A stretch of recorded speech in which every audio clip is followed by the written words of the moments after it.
So it's official. The LaSalle County, Illinois coroner concluded drowning was Jelani Day's cause of death. But his family disagrees.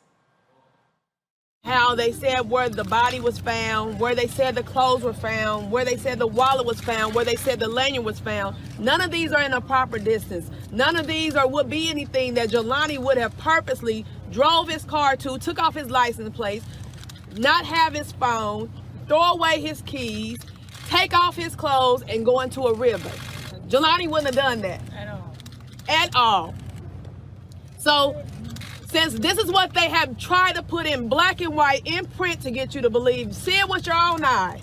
Right. See it with your own eyes. That's right.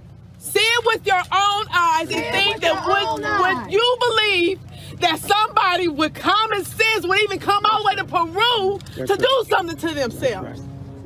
Right. So see it with your own eyes. See why I'm so adamant about finding out what happened to my son. If I thought that anything that Jelani would have did something to himself, I can accept those things. But my son, he loved life. Yes, he did. He had goals and aspirations. He believed in God. He had a strong Christian background. He wouldn't have dared did anything to himself. Never. So once again, I thank you all for being here. I thank you all for marching with us for justice. Just please, please, please help me find justice. That's all I'm asking. Family members, friends, and civil rights activists, including Reverend Jesse Jackson Sr., marched for justice for Jelani Day today. Day went missing in August and was found in the Illinois River over a month later. The report puzzled the Day family, who says he was an avid swimmer and swim team member in high school. The family is pleading with law enforcement to find out what happened to Jelani.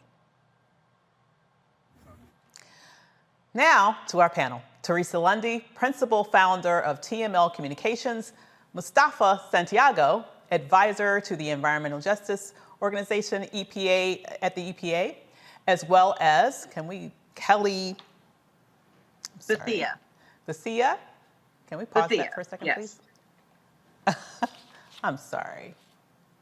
There we go. Kelly Bethia, communications strategist.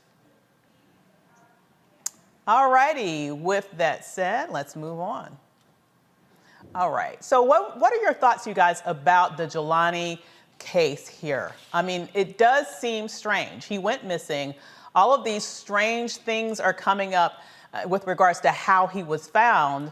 But according to the coroner, this was just a drowning, nothing to see here. Let's start with you, Mustafa. What do you think's going on here? Well, I think it's strange to begin with, just as the mother had called out.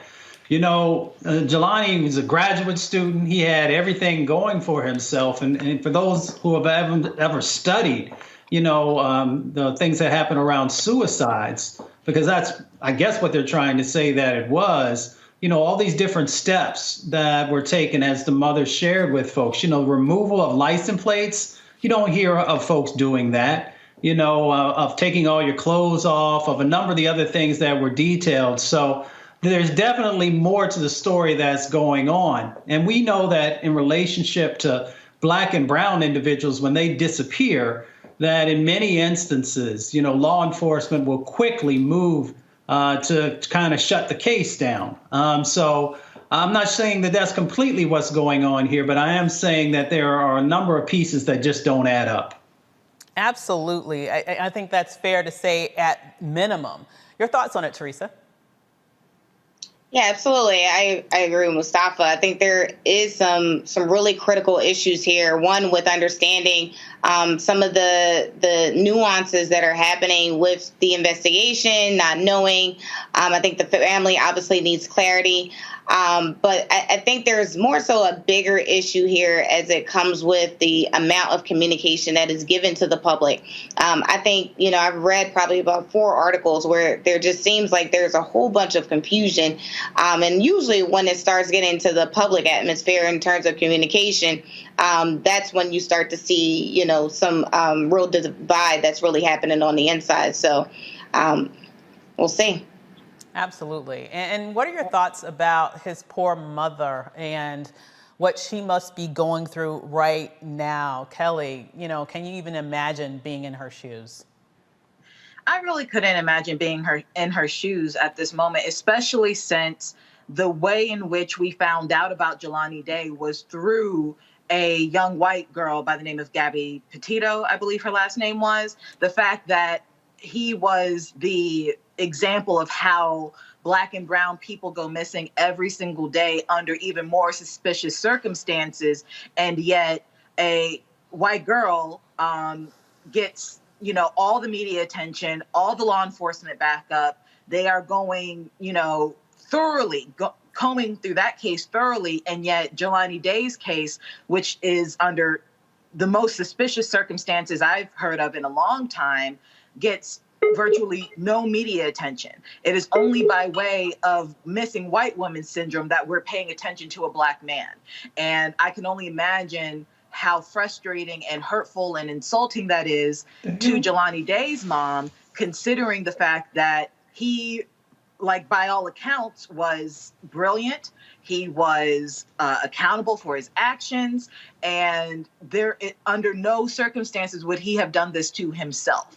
And I said this on the show before, but allegedly, on its face, it does seem like a modern day lynching, just by way of how the circumstances and the evidence that we have seen thus far have been laid out. So, my heart goes out to Jelani Day's mother, and I really do hope she finds justice regarding what happened to her son. Absolutely. It is just unimaginable to put any family through this. And as you rightly say, what's particularly disturbing is that, unfortunately, we don't want anyone to go missing, but it certainly is unfair that when white women go missing, it seems as if the world comes to an end.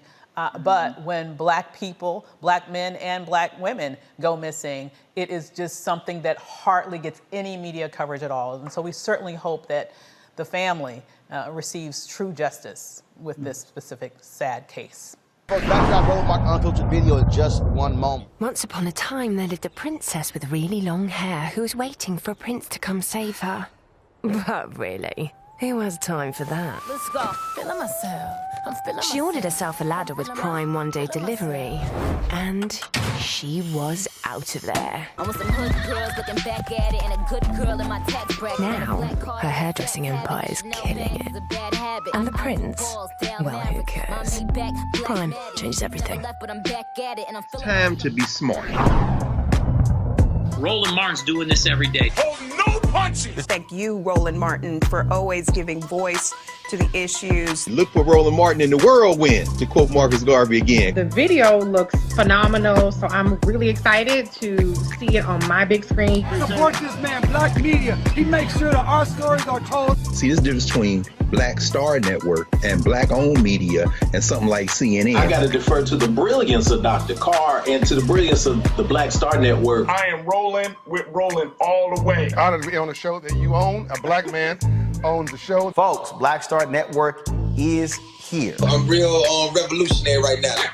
Roland was amazing on there. Stay Black. I love y'all. I can't commend you enough about this platform that you've created for us to be able to share who we are, what we're doing in the world, and the impact that we're having. Let's be smart. Bring your eyeballs home. You can't be Black-owned media and be scared. You dig?